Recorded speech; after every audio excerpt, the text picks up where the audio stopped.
You know what? I'm just going to introduce everybody. Morehouse, how you doing, buddy? Doing fantastic. How are you? Doing great. And we got Mr. TL as well. How you doing, sir? I am well. So what we traditionally do here on the channel is we take a look at the Wrestling Observer Awards. This is an idea that Morehouse had started a few years ago and brought to the channel. It's a lot of fun. And so in my grubby little hands, and everybody got a copy of this, is a copy of the awards. And we made our picks. The only deviation we do is we separate. So what we do is I will make picks for both a WWE winner for each category and a non-WWE winner for each category, i.e. All Elite Wrestling, New Japan Pro Wrestling, Impact, Ring of Honor, your Super Indies, you name it. So we split them like that. And in the past, I would have had either Morehouse or whoever the extra contributor would be do the same. But this year we split it up as such. TL is the WWE guy. So all his responses are all going to be WWE answers. And Morehouse gets the wide world of everything outside of WWE. Capiche? Capiche. Sounds good to me. So comments before we start here about the entire process? Or? For the record, I am not a WWE guy. I hate everything. But we needed somebody for the role, and you fit it. So there we go. Yeah, I guess. All right, time to get crack-a-lacking with this, so let's get going. We're going to open things up with what we call our Herb Abrams Memorial Award. It is the most obnoxious figure in pro wrestling. I selected for both categories, as I mentioned. For non-WWE, actually, I thought about giving it to last year's winner, Brad Shepard, who is formerly a Pro Sports Extra, who wrote a lot of really garbage articles again this year. When you have a column called Brad's Big Butt Booties, and you rank the women of AEW on the size of their butts, that shows you what sort of journalism you got there. But there we go. I'm going to give it to Drake Wirtz, formerly Drake Younger, former senior referee of WWE. Unfortunately, since he's left WWE, he's become Mr. MAGA / Dems are raping children / you name it, anti-vax king galore. So it's bad. so that's my award for non-WWE. And for WWE in general, I am just going to give it to whoever is running their cross-promotion department. Not to one person in general, but just whoever's, I guess, inking these deals to advertise movies and stuff like that. Because we've seen blatant cross-promotion this year. I mean, TL will remember the really obnoxious way that the zombie stuff happened at WrestleMania Backlash with Miz, and that's, I'm triggering bad flashbacks, and we will revisit this later in the award show too. Yes, we will. We will. Oh, yes, we will. Absolutely. So, so those are my two award winners. Anybody else have anything for this award too, or just go ahead and jump in? Yeah, so I'll do the independent scene, AEW scene, whatever. So my most obnoxious this year is Ric Flair. Okay. He's lost his mind. Now he's not restricted by WWE. He's just saying whatever comes to his mind. I think that my favorite one is he sent a birthday wish to, I can't remember who it was, if it was Punk or Brian, and he said, "This guy's a Ric Flair fan." And then just promoted himself for his own birthday wish to someone else. But not only that, he's just, he's talking about everything. He's very full of himself. He's just showing his true Hulk Hogan right now. That could be another candidate as well for this award, would be Hulk Hogan. Exactly. TL, do you have anything for this award, or do you just no, like our responses here? Or dislike our responses? I wasn't exactly sure who qualifies for this award. Like, was this a wrestler? Or It could be anybody in the wrestling industry, basically. I should have been more clear when I sent out the addition to this earlier, but Right. So I gave mine to wrestlers, like on the product obnoxious. that's fair enough. Yeah, that works too. Right. So for WWE, mine was Seth Rollins. Okay. I can't stand his Good voice, his presentation, his character, his look. I hate him. Just everything about him. I want to turn off the TV. Mm-hmm. His promos are obnoxious. His stupid raspy voice. Get a lozenger. For AEW, yeah, it was close. Mm-hmm. It was a toss-up, but I gave it to Brandy Rhodes. Wow. I like it. We all went off the board with our picks, which is great. So she is obnoxious. She has no talent. She's really pretty, but has nothing else going for her whatsoever. Excellent. Where do we want to go next here, Morehouse, on the list here? Because I got Manager of the Year next, but yeah, let's just go for it. Okay, cool. So Manager of the Year for WWE, I have down Paul Heyman, Manager of the Year, the Bloodline storyline. Holy cow! It's one of the only things watchable on WWE TV right now because it's awesome. I love that storyline front to back.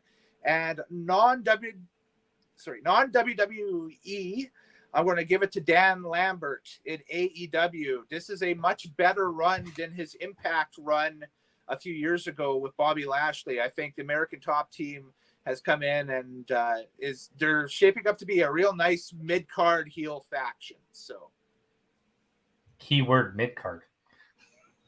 Yeah, well, there we go. My pick is quite different. I'm going with Team Taz. Okay. Yeah. For Manager of the Year. I think everyone who's been part of the Taz stable has shown true potential, and with Powerhouse Hobbs, Dante Martin, a few others, I think they have a lot of future star candidates in that stable. Very cool. TL. Yeah, I'm going with Paul Heyman as well. He was the best manager in all of wrestling, hands down. Mm-hmm. The way that he does promos, the way that he draws you in, everybody that he interacted with was something you need to watch. Mm-hmm. For AEW, I picked Arn Anderson. he of the Glock. The Glock. The Glock. That promo alone. I will go back and YouTube that, is watching that Glock promo. And that promo happened in December, and I was like, okay, I think it's time for 2021 to leave at this point. Arn Anderson with a Glock right now. So, Oh, yes, great stuff. All right, best heel of 2021. The best heel. Non-WWE, it's hands down MJF. The man is a promo machine. He is quick. He is very dastardly in the ring, very deliberate. So he is my pick for heel of the year outside of WWE. In WWE, I just picked a guy who annoyed me enough this year, and that's The Miz. I just can't stand looking at him on TV. So he's doing his job on Monday nights as the heel, and I think adding Maurice back into the mix really helps things out in that kind of situation as well. So those are my picks. TL, your pick for a heel. Okay, well, first off, I don't know if that's the definition of a best heel. If you hate him so much that you don't want to see him, or you hate him so much that you don't even want to see someone beat him up because it gives him extra TV time that he doesn't deserve. Yeah, but he's so annoying that I think he's doing his job correctly. So there we go. Yeah, but for me, that's the opposite because I don't want to see him, period. Okay. I don't want to see him even get beat up. I want him released.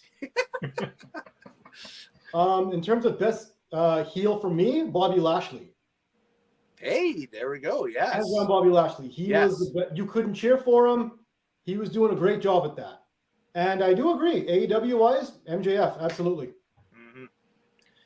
And then for myself, MJF. He's the best heel. He's great on the mic. He's going to be a star for a long, long time.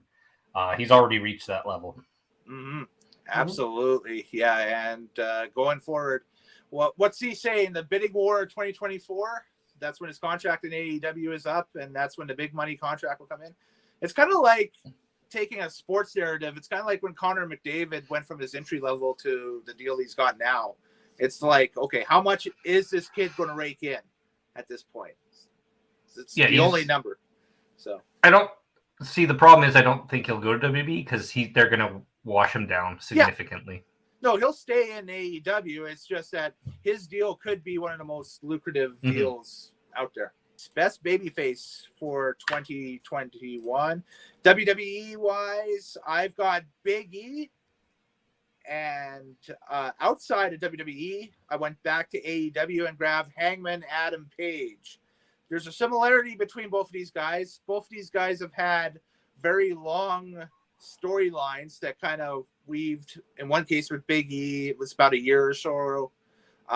With Hangman Adam Page, it was like over a year since the beginning of AEW. And we both got payoffs for those storylines during 2021. Big E finally won the WWE title, and Hangman Adam Page finally got the AEW title. So we'll go Morehouse here. What's his pick for best babyface is, I think, since I'm only doing AEW as he told me to do, I'm going with Darby Allin. That looks like Kellen disappeared. So I'm going with Darby Allin. I think the kids just absolutely love him. He has a great gimmick as a skateboarding, face painting punker. Hanging out with Sting is also great because Sting is considered the greatest babyface in wrestling history. I don't think he's been heel a few times, but not very long. Yeah, I think Darby Allin's the best babyface by far. TL, your pick for best babyface. I agreed with you. It was Big E. He completely surpassed Drew McIntyre and threw him to the back burner. That's how much he was getting over with the WWE universe. He went from a really crappy storyline with Apollo Crews all the way to a title run. Yes.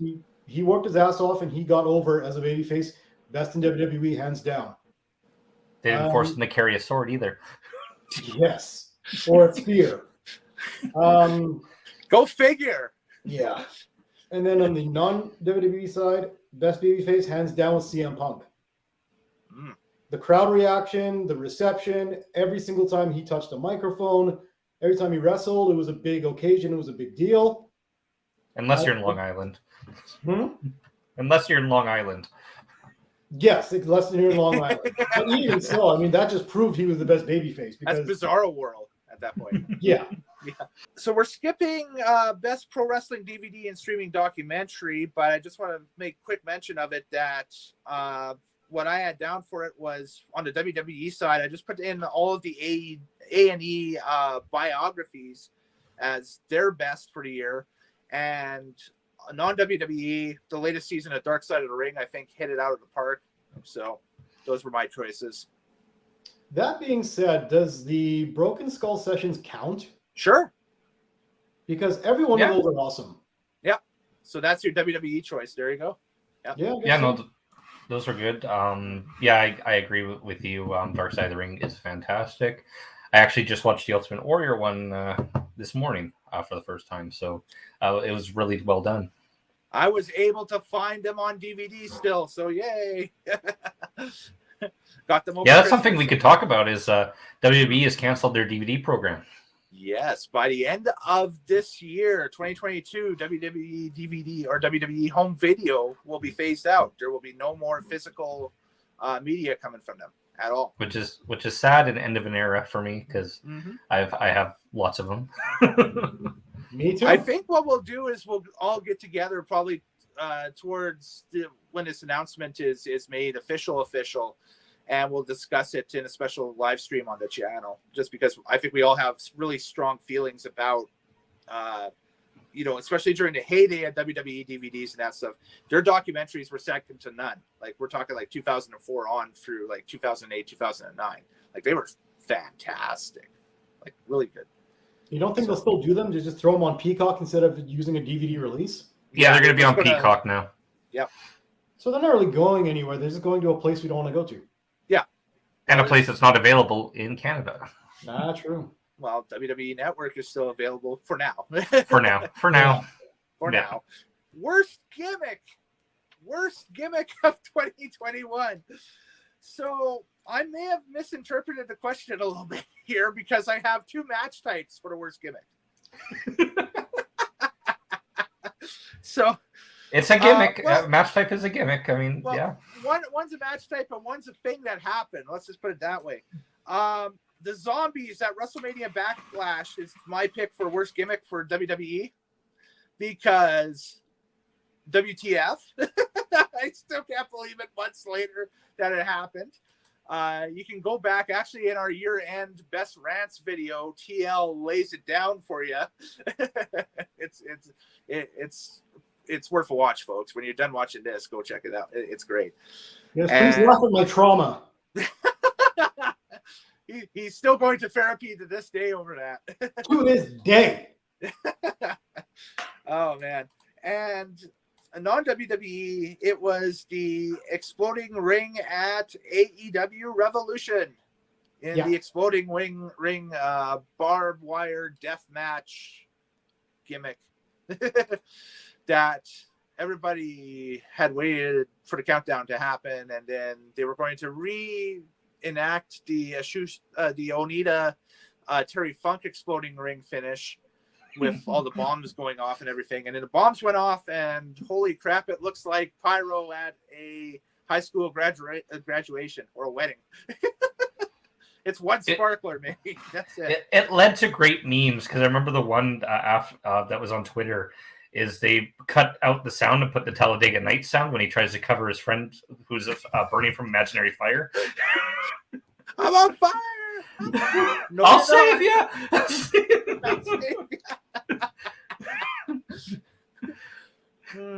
That's hilarious, by the way.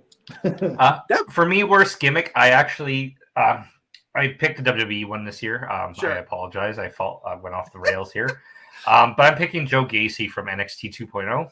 Okay, yeah. His gimmick is that he is a PCC man. Like, he's politically correct all the time, all about hugs and cheer.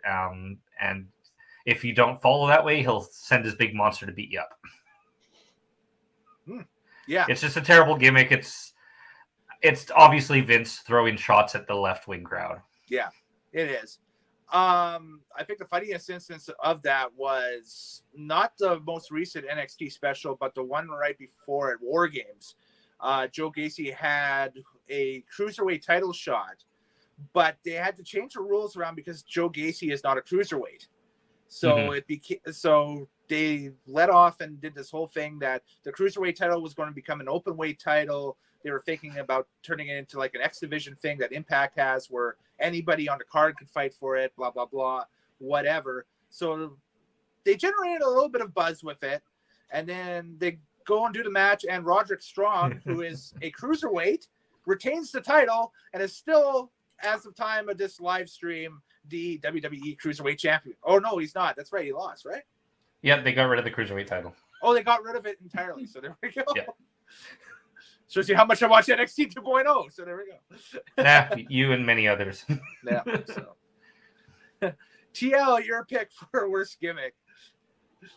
WWE side, every rendition of Corbin.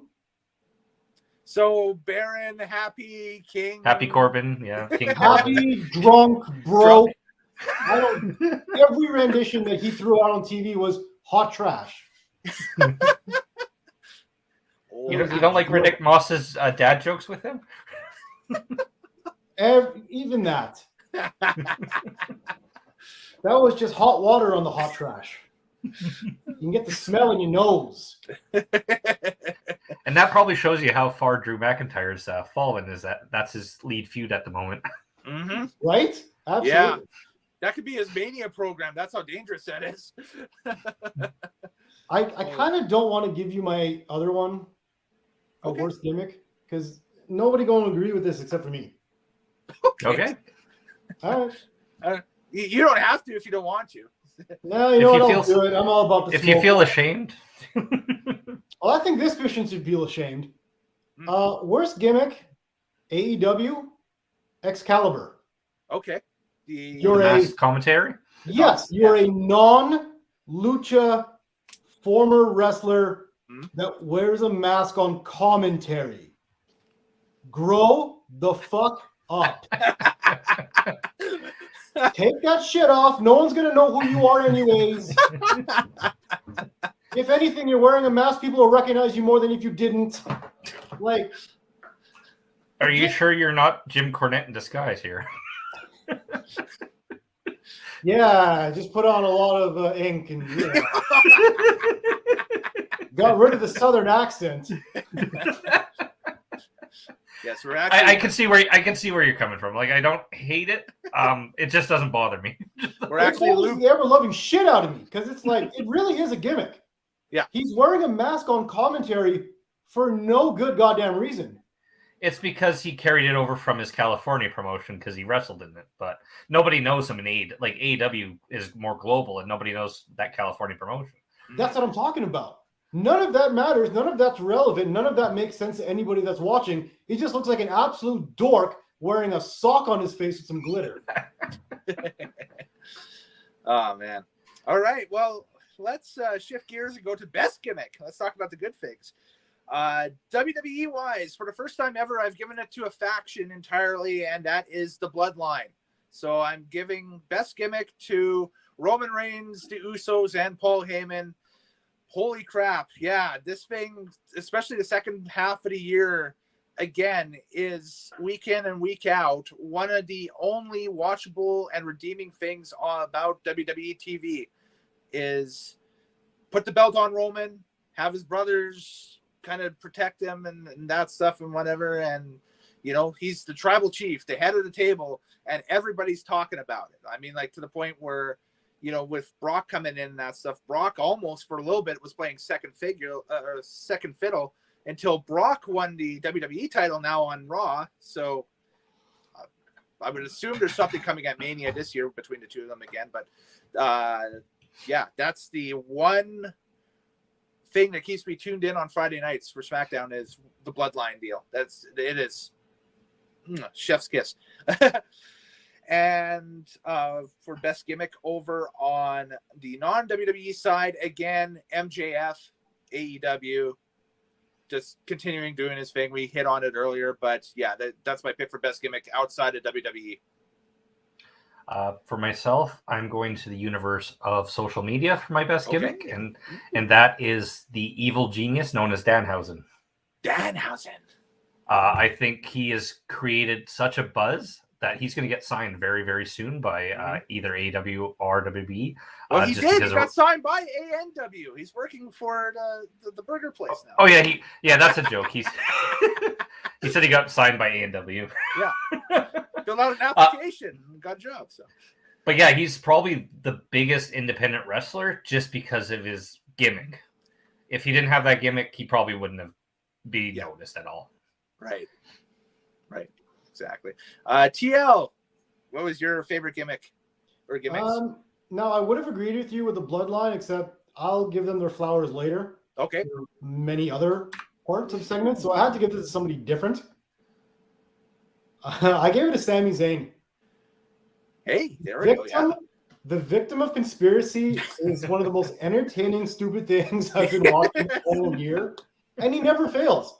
His promos are hilarious. His skits are funny. It's interesting. It's stupid. It's wild. It's wacky. You would have never expected that. This guy used to be El Generico. Yep. Mute luchador. Well, here's the... Yeah. And so he just signed a huge bonus, too. So he's going to be around for a while. He's going to be hanging around there for a bit. Exactly. Well deserved. Here's the thing. His whole deal was in Ring of Honor, him and Kevin Steen back in the day used to have, like, ladder wars. So they were, you know, classified 10 years ago. They were classified as spot monkeys because all they would do is just do flips off ladders and stuff. Yeah. So it shows you how far they've come. Absolutely. Yep, for sure. So, promoter of the year, This is usually a really boring one because there's only really 2 promoters for each. So WWE, we can skip it if you want. Yeah, we can skip it. But I have down Vince McMahon and Tony Khan, whatever. So there we go. You know, I had Tony Khan. Yeah, I put Tony Khan. Yeah, so there we go. Because Three I mean, for Tony the Khan. guy's Yeah, off, like right. what he's run off 2 YouTube shows and 2 TV shows in the course of this year and a half. He's done a great job of promoting his company of AEW better than anybody else. So yeah. And I think mixing up the writing staff with the original AEW guys and getting them off the creative, I think helped significantly. Yes, exactly. For sure. All right, so we are going to Best Booker. Best Booker. Same thing, of the I guess, year. as promoter, though. Well, kind of, sort of. I still have down Triple H for the 3 quarters of the year that he was booking NXT, I guess. And Tony Khan again for non-WWE. Give the edge to Tony Khan just slightly, just because AEW, for me, week in and week out, was a little bit more watchable than NXT was. But not to Triple H's fault, as we see. It was powers that be that removed him. So, strangely enough, I actually was going to go Triple H and Tony Khan on both. And you know what I decided? No one deserves it this year. That's also a choice. Everyone loses. You're not going to give it to Bruce Pritchard? I thought he's done a SmackDown job with the NXT 2. I'm definitely not going to give it to Bruce Pritchard. Worst promotion of the year. Worst promotion of the year. So the worst of the 3 brands that I have written down, I'm just going to make a quick amendment to mine here. I had down NXT on the WWE side. I'm going to change that to Raw. So if we count each brand as its own promotion, Raw was the worst, obviously, because, again, it's 3 freaking hours long. It doesn't need to be that long. And a lot of time the storylines suck. So there we go. Outside of WWE, I'm going to go way off the board here. After its episode aired on Dark Side of the Ring, Onita decided to restart FMW. So I have down FMW 2.0 as my pick for worst promotion of the year, just because they tried to do a death match in what would be considered out here in Western Canada a small airplane hangar. And this was an exploding ring death match in a building, in basically a tin shed. So there's no ventilation whatsoever. The bombs go off and the entire crowd gets smoked out. 6 people apparently in Yokohama had to be treated for smoke inhalation on site after this event, with hundreds more screaming at Onita for a refund because they couldn't see the finish or the final pinfall because there was heavy smoke in the building. That's kind of torching your own promotion on its debut show. So, I wonder how this didn't get worse gimmick for you. Different things just popped out to me in different categories. That's the beauty thing about this. But yeah, it could have been worse gimmick. Yeah. my worst promotion is, it's sad to say it, but Ring of Honor. They've just, everything's gone absolutely wrong. They tried to take care of their wrestlers. It seemed like it was a good company, but in the end, they ran out of money.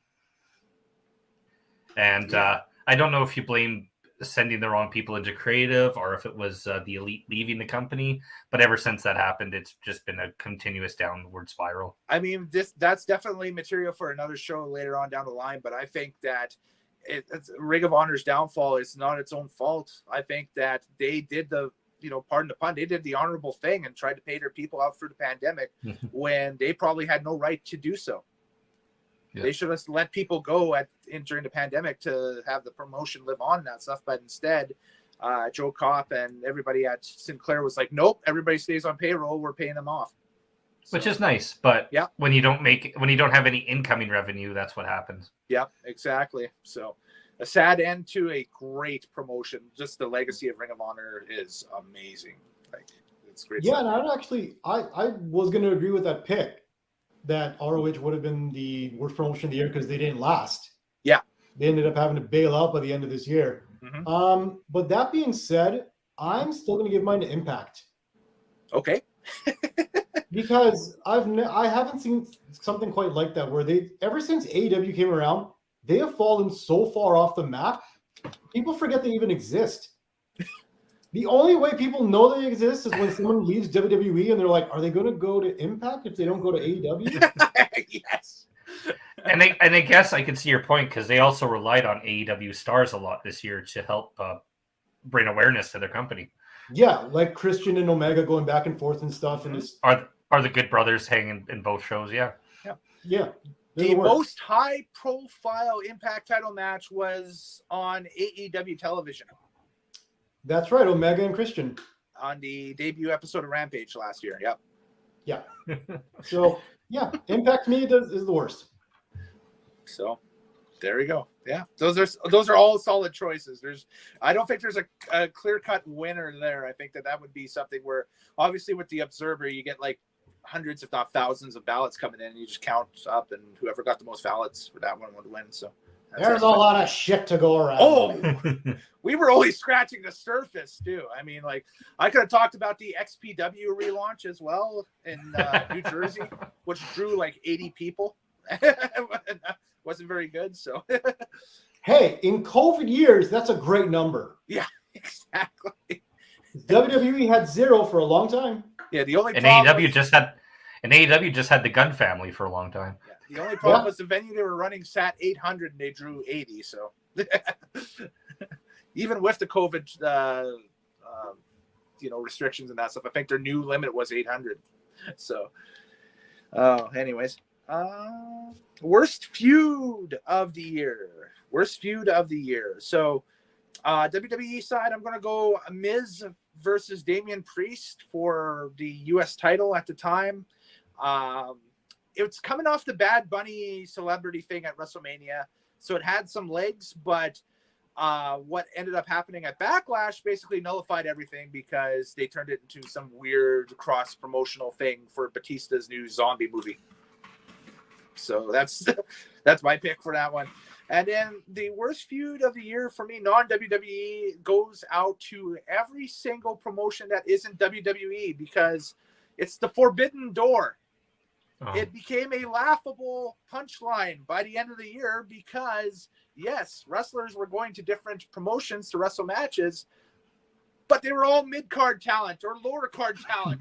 We weren't getting, Kenny Omega versus Roman Reigns here. We were getting Yuji Nagata versus Jon Moxley, which in itself is a good match, but Yuji Nagata, his best days in New Japan are way behind him, and Mox is Mox, so he floats up and down AEW's roster a little bit. So yeah, the Forbidden Door is kind of lame, and it's still going because we got Mickie James coming to the Rumble. So yeah, you got the Impact Women's Champion, the Knockouts Champion, Mickie James in the Royal Rumble. She'll probably last like 2 minutes and get tossed off, but that's it, or tossed out. My worst feud of the year is Anthony Ogogo versus Cody Rhodes.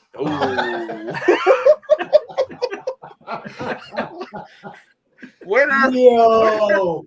I forgot about that shit.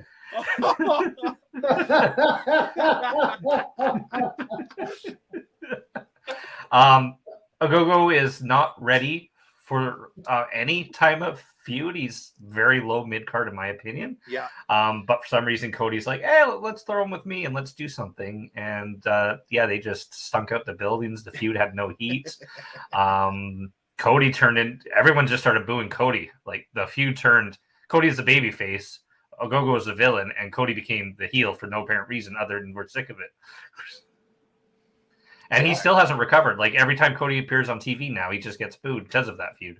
Yeah, and Anthony Ogogo just recently made his in-ring return on AEW Dark, and the crowd was extremely hot for him. Like he was the hottest babyface on that hour and a half of YouTube video basically that they were running. Yeah, just because everyone hates Cody now. So Yep. Good job, Cody, to make yourself one of the I'll use some bad language, astards of wrestling right now.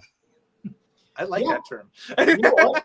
I have to 1,000% agree with that, and even change mine to your answer, because that's what happens on this show. It happens quite a bit. that's undeniable, man. Like, Cody exposed himself as a complete idiot of this industry.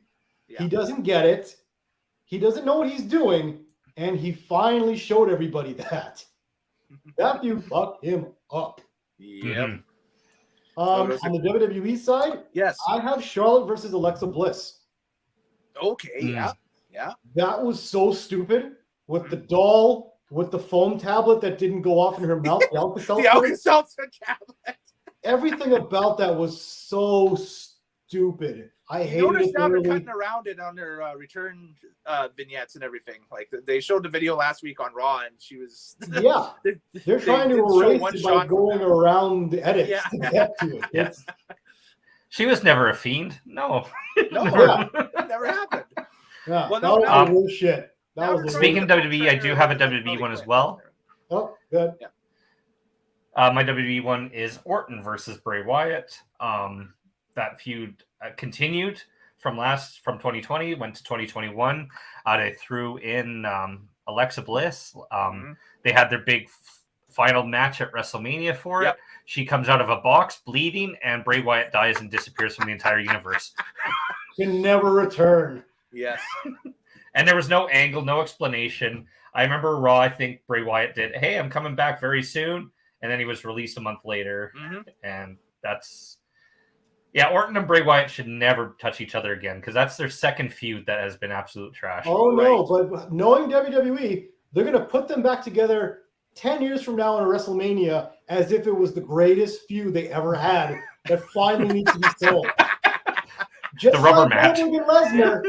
Just like Goldberg and Lesnar, years later, they hyped it up like the WrestleMania initial match was like this Clash of the Titans that didn't stink out the joint. Yep. So I'm looking forward to 50-year-old Orton and 40-year-old Wyatt going at it. Oh, yeah. Yeah, that shit's going down. Well, if you're going to do that match, you might as well do it at WrestleMania and not in front of, they're going to hype the greatest trilogy in all of WrestleMania. The first match had the projections on the ring mat with the worms and shit. Yeah. The second match is the Jack in the Box, and the third, I don't know. Who knows? Oh, who knows?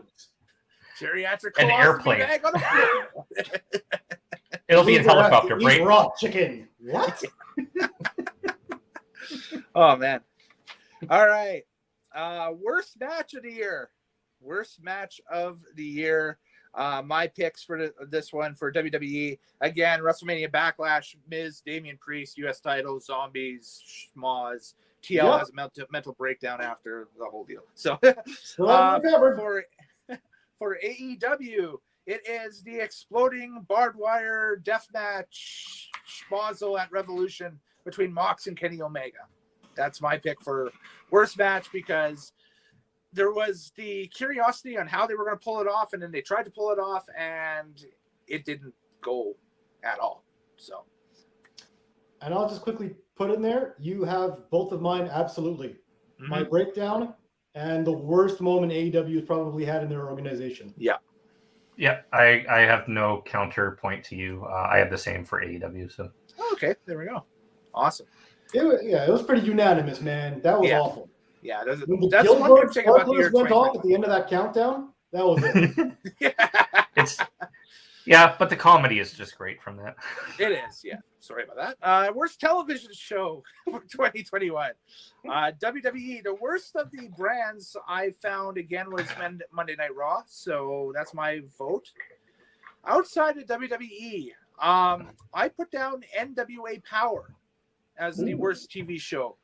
Because that was your favorite one year. It was a great television show. The problem is nobody saw it because it was behind a paywall on Fight TV, and it didn't deserve to be there. There was nothing extra that you got for watching that. And I went in, I picked up the package for the year to check out the NWA.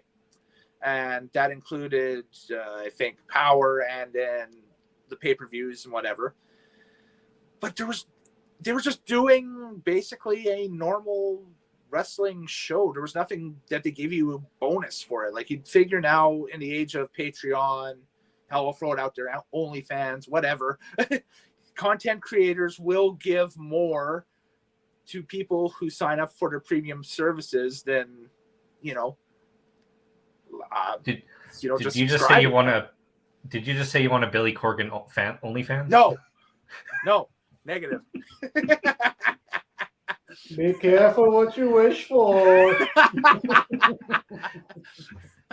No, negatory. No box. Yep. Yeah, those are great choices. For me, the worst TV show is Rampage for AEW. Okay. There's a show where it's pre-recorded, B, an hour long, C, on a Friday night where nobody really wants to watch TV. Oh yeah. Yep. And yeah, the ratings show, like Rampage, it's just a bad time slot, and it's just not a great show because it's pre-recorded, so you can see the results even like 2 days before the show. Mm-hmm.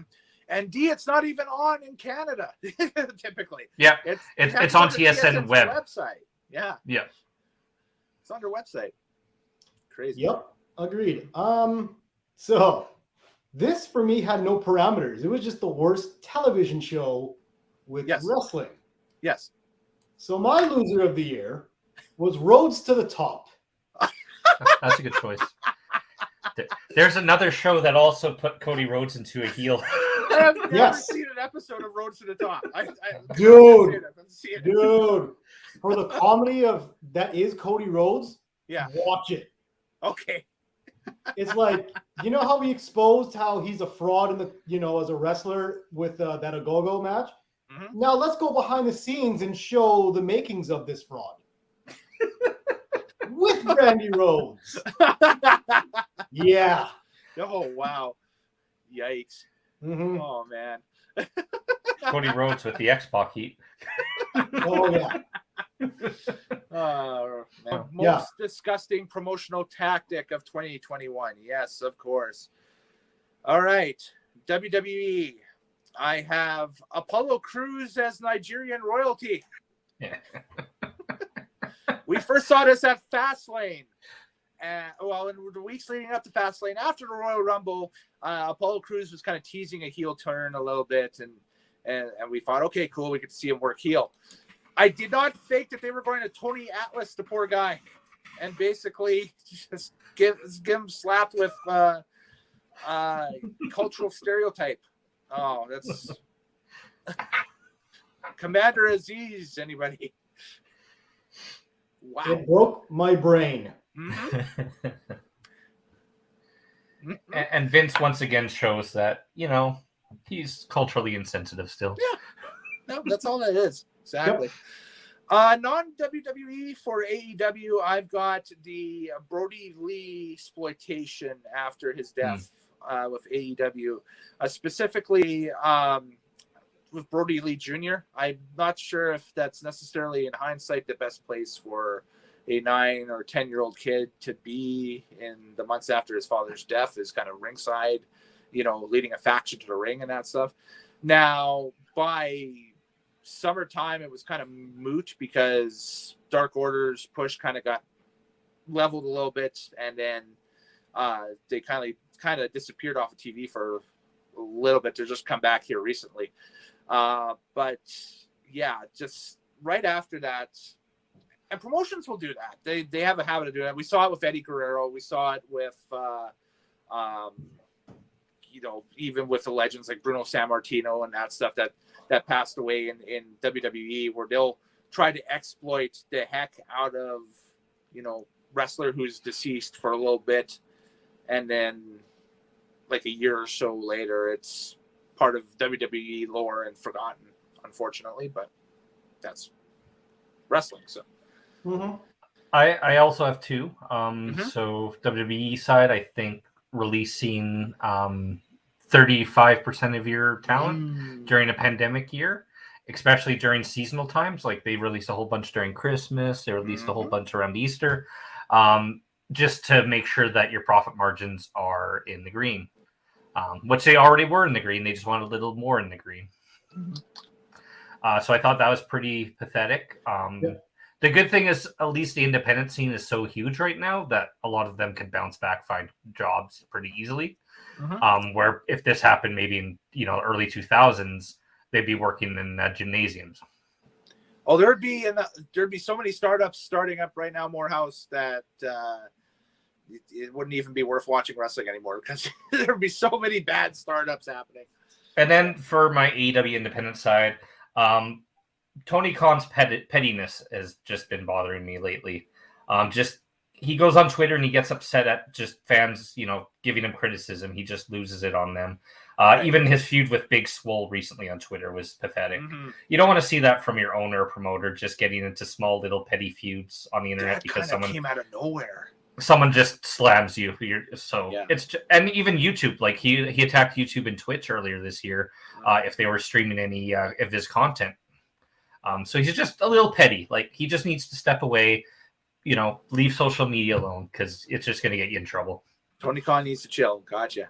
Exactly. TL, what you got? For the WWE, kind of hitting on what the house just did over there was specifically what they did to Hit Row. Where they signed him and released him immediately. Yeah. That was ridiculous. That was so two-faced. That was disgusting. Remember, folks, the initial plan for Hit Row was this was going to be the heel faction fighting New Day at this year's Mania. Yep. That was the plan. They got 3 weeks of airtime and 90 days release policies. Exactly. And they signed the girl to a deal and then cut her immediately. And then signed the rest of the group to the main roster and cut them immediately. Yep. Complete screw them over. Like, that was just the worst. For outside of WWE, didn't somebody shoot somebody at a wedding in Impact? That was a couple years ago, I think, though. Yeah. I swear that was in this year that Tommy Dreamer wrote something stupid like that for Impact. I think so, yeah. I think you're right. Yeah. That was early 2021. I had to go back and think. I think that was right after our January pay-per-view, so that was... Yeah. And early February. How do you go back from shooting someone? Like, what's the next step? You shoot the writer that came up with that. Yes, exactly. It's just like when Dreamer. It's like when Randy Orton killed Bray Wyatt. It's like, okay, well, obviously now he's going to go to prison. Yep, or burn down. At least on some arson charges. Yep. Nope. Guess not. How do you come back from arson? You don't. But apparently you can shoot someone as long as it happens in wrestling. Yes. Yeah. During a wedding in the ring. Oh, Tommy. Oh, Tommy. All right. You guys will have to help me out with this next one because I've had so many maneuvers in my head I couldn't pick a good one for either side. What a maneuver! The best wrestling maneuver for this year. Go ahead, pitch me some, boys. Let's go. The buckshot lariat from Hangman Page. Oh, okay. That's my favorite. Just because it comes out of nowhere, I like those moves that just snap happen. Like, my favorite finisher has always been the Diamond Cutter because it just comes out of nowhere. Wait, did you say the buckshot lariat? Yes. Yep. But that takes so much setup. No, you just Irish whip him and then just, clunk him. No, I thought you have to stand outside of the ropes like Rey Mysterio on a West Coast pop, flip over the top rope, and then clothesline him. Okay, maybe I got the wrong one then. So yeah, you might be thinking more like Okada's lariat, the Rainmaker. Yeah, I'm thinking of Okada's lariat. Yeah. I hate the Rainmaker. That is such a sweet move. Of all the things he does, his finishing move is a short arm clothesline. Like, that's so weak. Meanwhile, the commentators, Rainmaker! Like they're falling off a cliff. Oh, God. All right. He's on my list later, so. Yeah, same here. You know what? I had the same issue as you, Mr. Nitro, there were so many moves that I couldn't narrow it down to one. Yeah. So I picked the only one that stood out to me, conclusively was The Bunny Destroyer. Okay. When Bad Bunny hit the Canadian Destroyer on Yes. the outside of the ring at WrestleMania to All right. Morrison, Yeah. for that guy to not be a wrestler, to hit that move, to have that match, it was pretty damn impressive. There were wrestlers that were watching that match that were gifting that moment, and they were like, I am showing this to my students because that was perfect. That was flawless. Yeah. Yes, that was insane. And Bad Bunny will come up a little bit later on in my list too when we talk. Just a spoiler alert for best non-wrestler in a few categories coming up. But there we go. So, Okay. there we go. But all right. So for my picks for best wrestling maneuver, I'm going to go ahead on the WWE side and still say the RKO is king because that thing comes out of nowhere. Orton can still hit it. He's done some variations this year with some guys that were pretty awesome. So especially in the matches with the Street Profits. So, But wait, dude, what about an RK Bro, man? We're like, I hold him up, Randy, and then I throw him, and then you catch him, and it's like RKO, bro. You know, Matt Riddle was on my most obnoxious for a little bit. He belongs there. Friggin' Ninja Turtle, he belongs there. he was on my short list too. Jeez. That's unreal. So that's WWE. For non-WWE, just because I stayed up and watched a good portion of the 2 nights of Wrestle Kingdom recently here, and that's for New Japan's version of WrestleMania.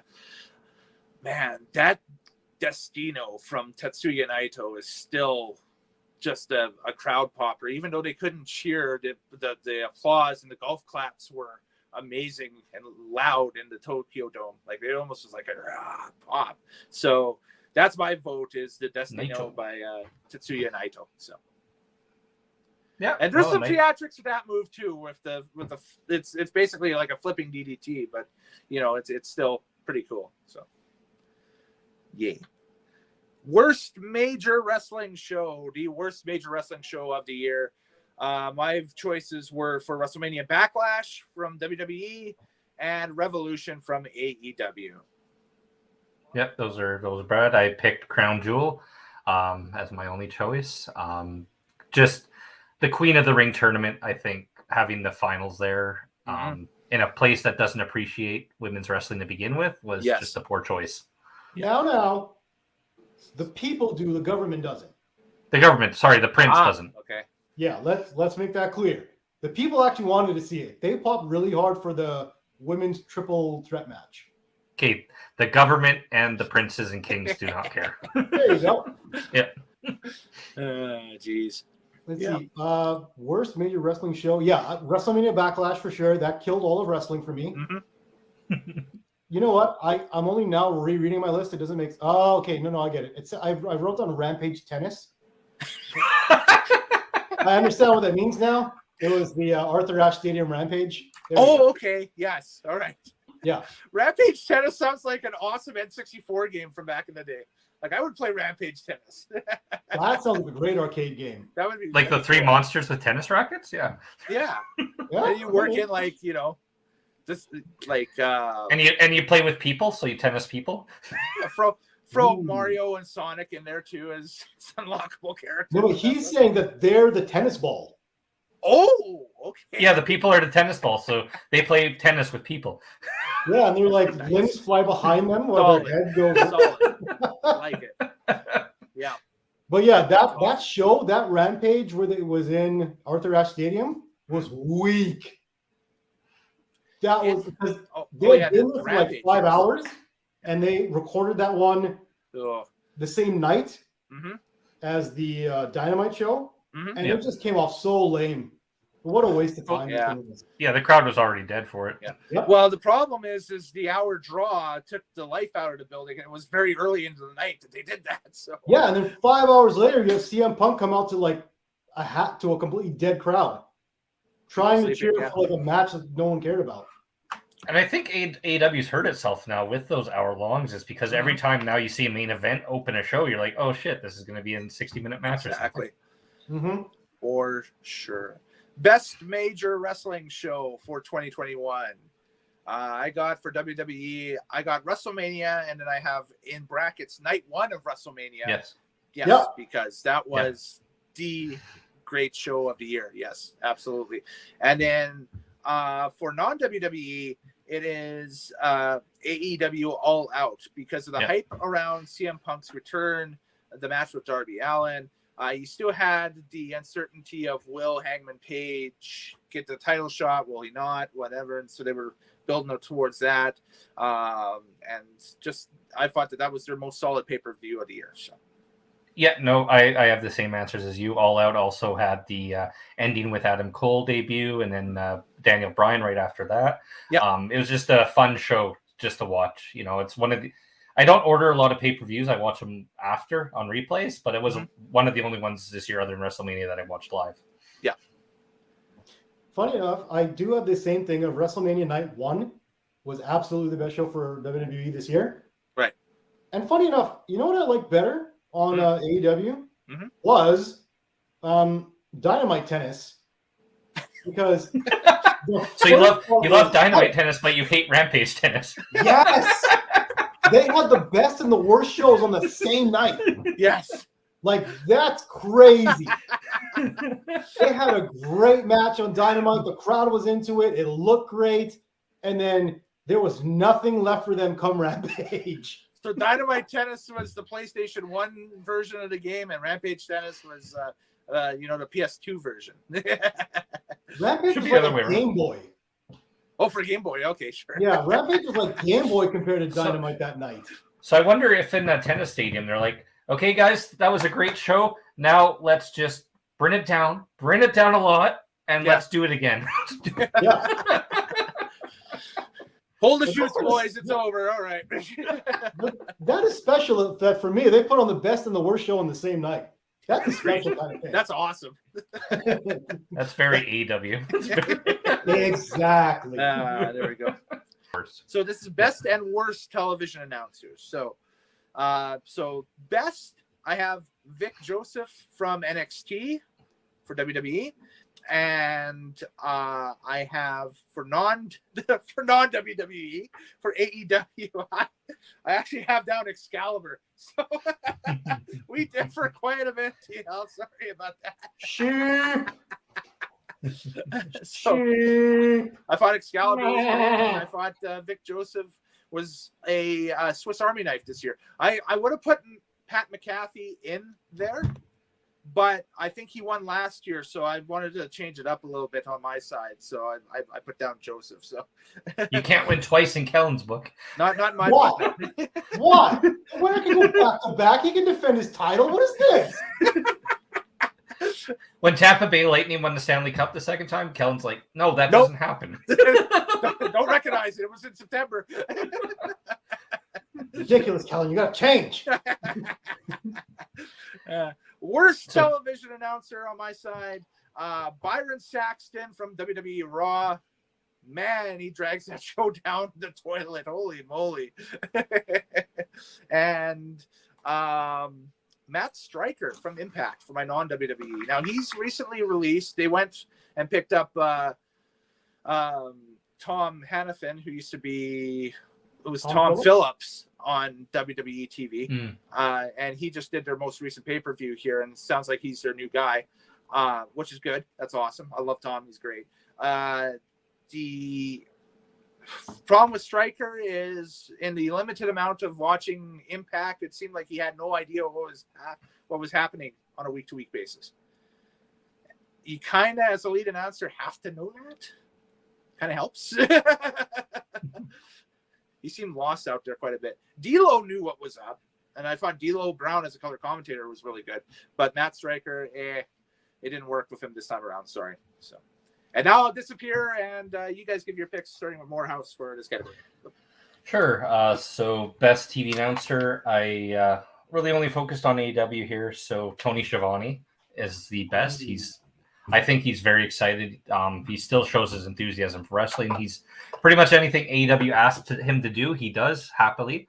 And then worst TV announcer, again, AEW, Mark Henry, I don't think has the skills for commentary. both him and Big Show have been hired in that position. I think both have really failed at it. But Mhm. Mark just shows a lot more a failure than Big Show does. Okay. You know what? I don't think those two have had enough time to do any form of announcing to get a proper evaluation. Well, You know what I Tony's mean? on every week, though. Are they? Tony Schiavone is, anyway. Oh, no, Tony, yes. Yeah. And I Mark like Henry, Big Show both tried to do Rampage, but didn't really succeed, yeah. Okay. Yeah, I guess they were brought in for exactly that, and they haven't been given. Maybe they don't have the tool. You're right. Maybe they don't have the tools to get the job done. Well, it's just like that Alex Garvez guy they hired to do commentary, and he failed at it as well. Marvez? What's his name? Alex something. He was one of their first announcers. I thought it was Alex Marvez. Was it Marvez? Yeah. Anyways, yeah. Doesn't matter. Okay, so for mine, this award should be dubbed the Michael Cole Award for worst TV announcer. Are you giving it to Michael Cole? Every year, it'll go to Michael Cole. He is disingenuous. He is robotic. He will say whatever is in his ear to keep his job from Vince McMahon. He's just notoriously the worst announcer in everything. Not just wrestling, everything that requires an announcer. Michael Cole's the absolute worst. And he was my WWE choice as well. Yeah, he's just a robot that Vince feeds lines to, and he says lines, and I guess that's why he's been employed for 20-some years. Exactly. He's kept his job by doing exactly what Vince says, but whatever Vince says is garbage, and Michael Cole is awful because of it. Oh, Kellen, you probably missed this, but I said this should be named the Michael Cole Award. The Michael Cole Award. Okay. Yeah, for worst TV announcer, because he is. I named this the Herb Abrams Award, but we already got one for him. So we can just call everything. We'll just call everything the Herb Abrams Award. Yeah. Might as well. On the non-WWE side, the worst TV announcer is Jericho. Like, fuck off with your screaming and your yelling, trying to do your like metal scream into everything that seems to have emotions. Like, shut up. He has Rock Dad energy. Rock Dad. Well, he's like your dad who keeps taking you to Foreigner concerts and being like, "Yeah, Foreigner." Okay, now that you describe it, that's exactly what he is. He's going up for a suplex. Shut up. Fucking Jericho's the worst. Picture Wrestling Society X back in the day, and now picture today's Jericho as a commentator for Wrestling Society X. I think it's that was 2000, but that was 2004. We're way past 2004. Exactly. Just because I'm picturing that ring announcer who, ironically, just recently got released from NXT. He was behind the scenes. He was apparently one of Triple H's big video production behind the scenes guys and that stuff. But the ring announcer that would run around in the center of the ring, Ryan Katz, I think is his name, and he was the guy that was like Wrestling Society X, and he would run around with the mic on and just be over the top. Yeah. Or is Jericho the biggest fan of Jericho? Yes. Of any person? Yes. Alive. Yes, he is. And because Kellen, I think he was prodding me to do an impression. Fine, I'll give it to you. Jericho in that organization would have just been like, light tubes! There you go. Did you know I'm part of Fozzy? Did you know we're awesome? Did you know we opened once for Leonard Skinner? Me and the lead singer of Metallica are best friends. Ozzy Osbourne hangs out at my place all the time. They should have like a counter for all the name drops he does for himself. That's a drinking game. That's a drinking Even his book, like I read his not his latest book, but the book before that, and half the chapters are like, "Oh, I was hanging out in the bathroom and Paul McCartney walked in." Yeah. Oh man, crazy. So Yeah, for me, Jericho for all those reasons. For best TV announcer, I did give it to Pat McAfee because screw you, Kellen. People can win 2 in a row. He might even win 3 in a row if he's Sure. on this. Okay. He's over the top. He's amazing. He's everything you want. Yep. Yeah. And I don't really have one for AEW. I guess you know what? I can't even give it to Shivani because sometimes I feel like his age and his lack of like mental memory that remains is not there always. So like he hangs on a word because he doesn't know what's supposed to come up next. Right. And he hits him with the taco. Yeah. Like he wants to say chair, but the word won't come out. It's like, come on, Tony. His out, podcast with Conrad Thompson, though, is the easiest thing to listen to rattle off hours. I find, like at work and that stuff and everything. Just if you're driving around or whatever, like it's you plug that on and they go through an old show or something like that, and it's just great. He's hilarious when he's unfiltered. I stopped listening to Conrad Thompson stuff. Aforementioned best non-wrestler category that I talked about a few picks back. For non-WWE, to show you the discrepancy between the two, for non-WWE, I have down Shaq as my pick for non-wrestler of the year for AEW, just because he did the involvement on national TV with the debut of what is now their current TBS champion, Jade Cargill, blah, blah, blah, blah, blah. So, but he would not be the name that I would submit. The hands-down winner for this award for this year comes from the WWE side and won Ill-Behaving Rabbit, a.k.a. Bad Bunny. Man, what a match at WrestleMania. It's just he blew everybody away with his involvement in that contest. And that's a Mania moment that is going to be cool to revisit in a few years and that stuff to see if it still holds up the test of time and that stuff. But man, he looked like he'd been working, independent wrestling for like 10 years or something like that before that. Like his Mania debut was spot on. He didn't miss anything in that match. It was great. Shaq, what's wrong with you? What's wrong with you, man? So I took best non-wrestler as person who does not wrestle. Oh, okay. So that's how I based my category, and that's how I based the answer. So both your guys wrestled and would never. Bad Bunny might hit my list, but Shaq would be. I don't even remember him wrestling. No. So for my choice, it's Paul Heyman. He's the best non-wrestler on TV still. Okay. He's been best non-wrestler, best manager for over a decade now. Yeah. There's no the award should be called the Paul Heyman Award because there's no argument there. That's even I didn't have an AEW guy because it's just Heyman's the guy. Heyman makes you watch. Heyman makes you listen. He can talk. He promotes whoever he's working with. It's just a perfect guy to have. Yeah, absolutely. And I had the exact same thing. Paul Heyman, best non-wrestler for sure. Cool. And now I can go back a little bit and erase an answer and put one in there. Okay. For worst feud on the non-WWE side, Shaq versus Cody Rhodes. Hey, Cody's made it on 2 categories. Yeah, look at that. Oh, yeah. Thinking back on that really was the worst feud, that they had to have a match. Like, are you kidding me? Ridiculous. It's just because Shaq wanted a wrestling match, and they're like, "Oh, come to AEW, we'll give you your wrestling match." And they were trying to figure out because they had 2 debuts coming up for the same time for Red Velvet and for Jade Cargill in their women's division. So they just was like, "Let's throw these people who nobody's seen on TV before."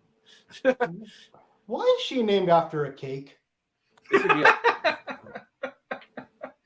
Like if she was European, would they have named her German chocolate? That's going to be your tag team partner. German chocolate? There we go.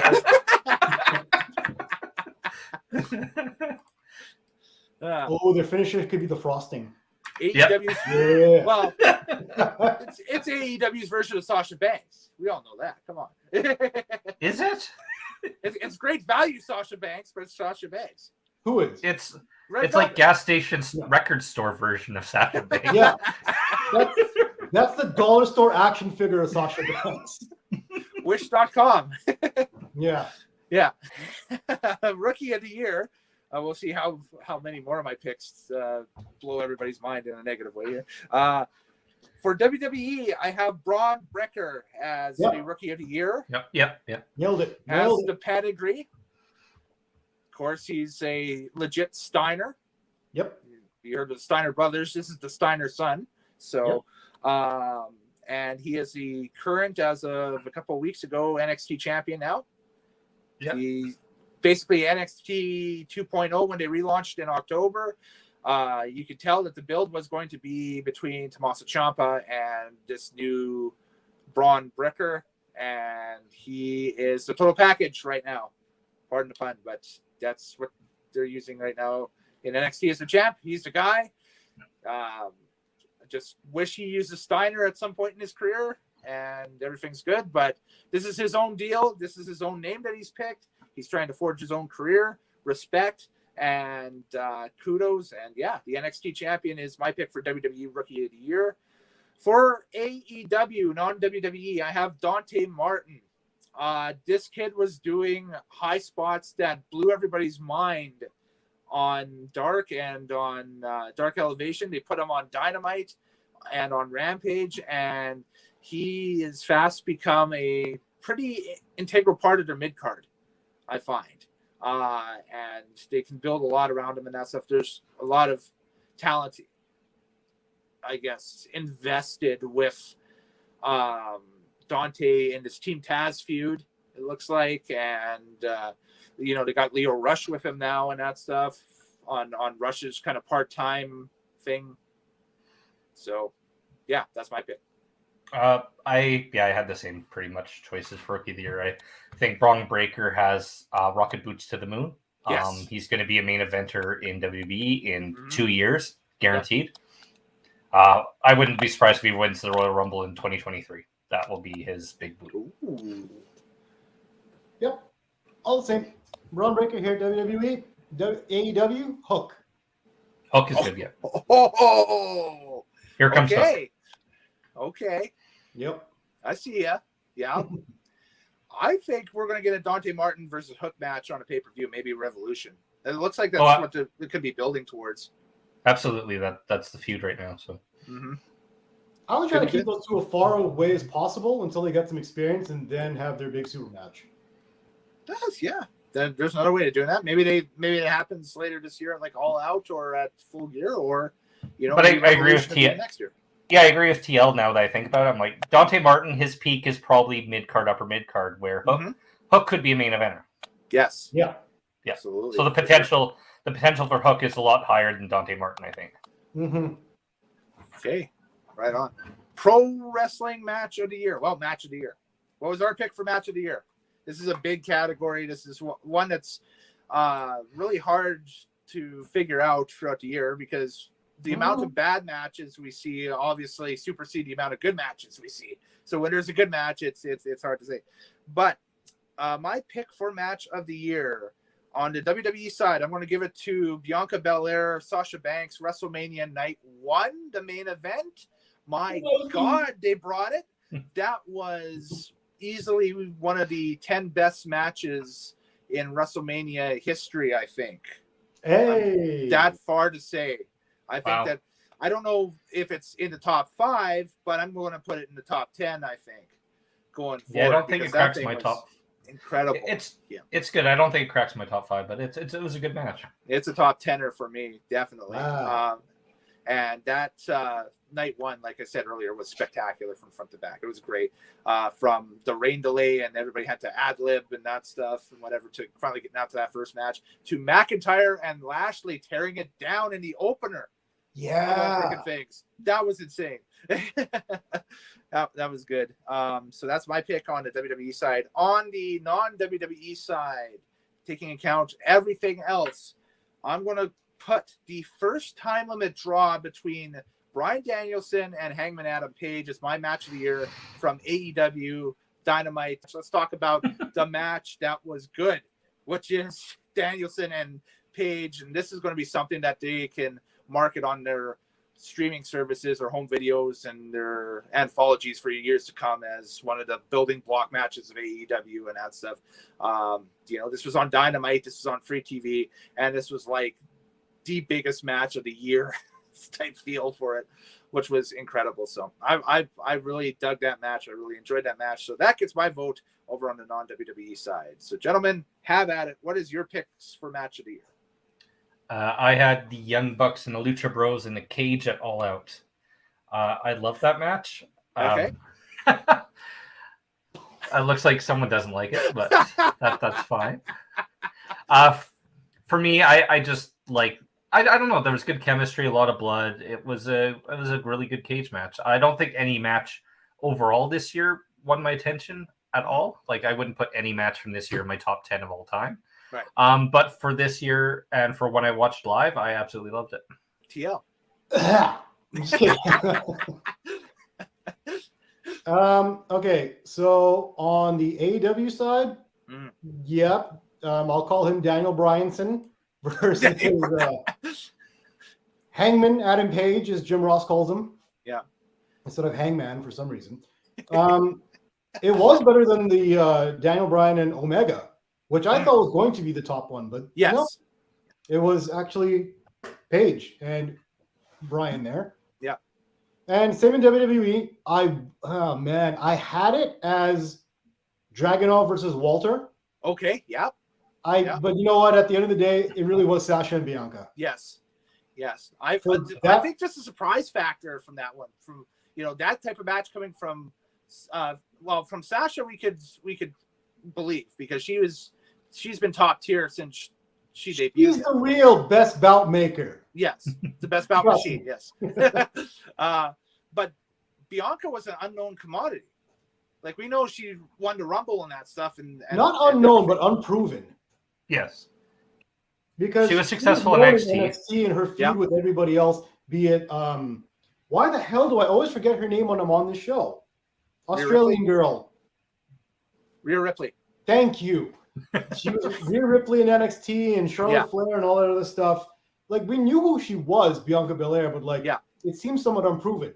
When you put her in the main event at WrestleMania on that night, and they brought everything flawlessly. No mistakes. Crowd was into it. The whip when she used her hair to hit Sasha Banks. Shit. And make that a ringtone if I could. And don't forget, that was also the first pandemic crowd match that we for a main event. So that helped a lot.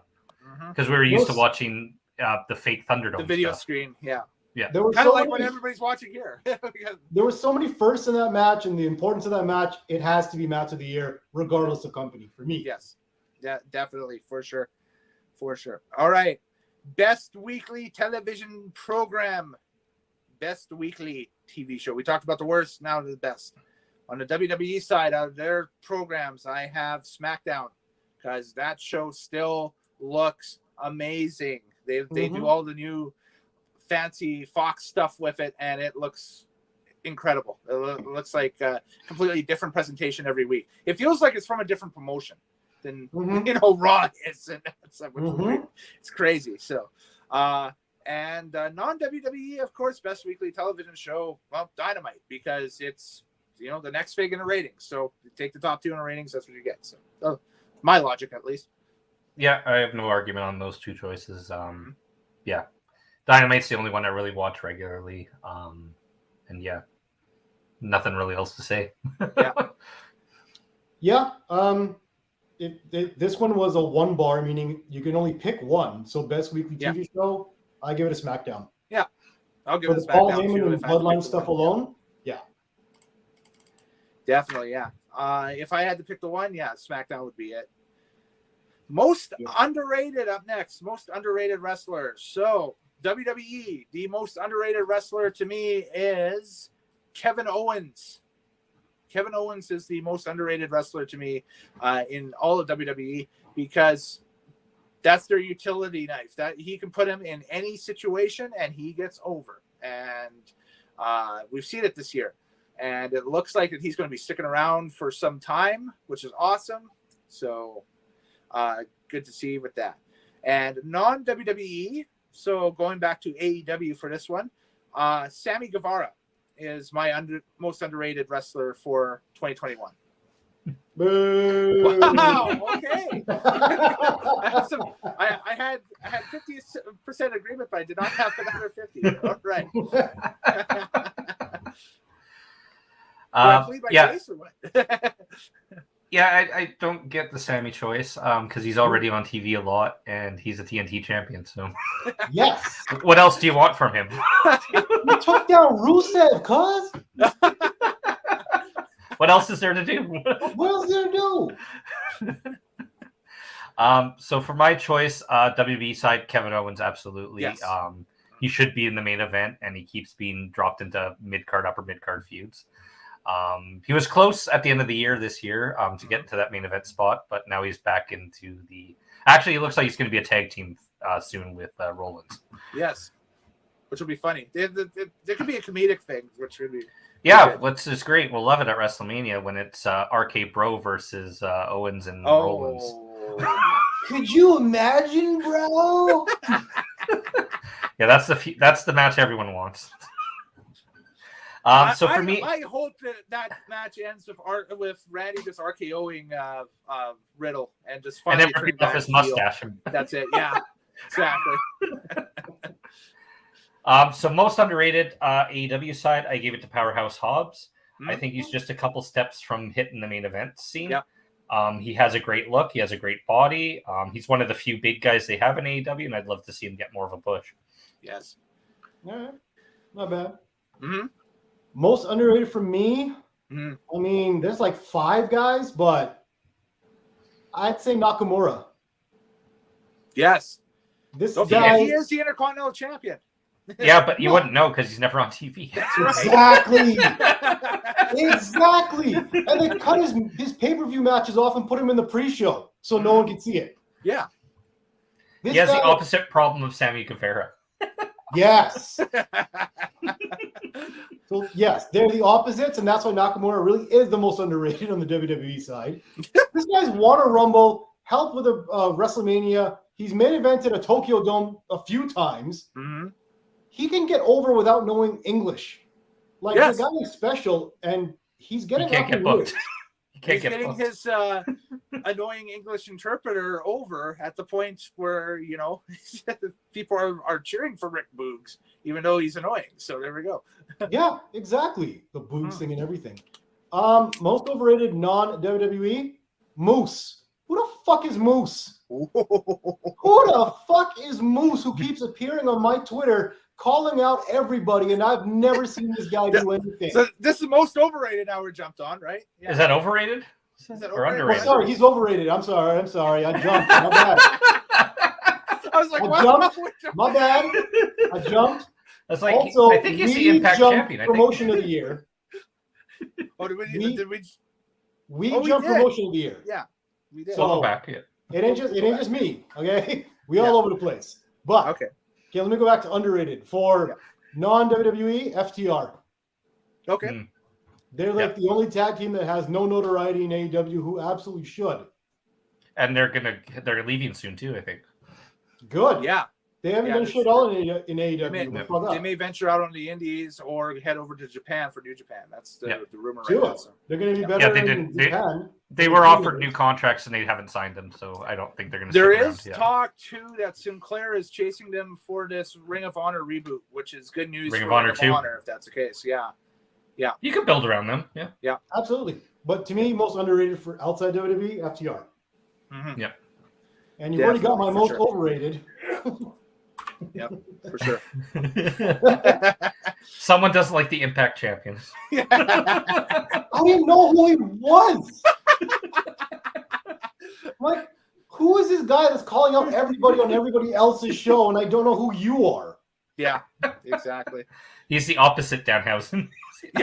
Yeah, there you go. Opposite housing. All right. We did skip a category here, promotion of the year. It's weird though how we have to do this because it's like with my separation with WWE and non-WWE, I have to pick a brand I guess, for WWE to be that promotion of the year.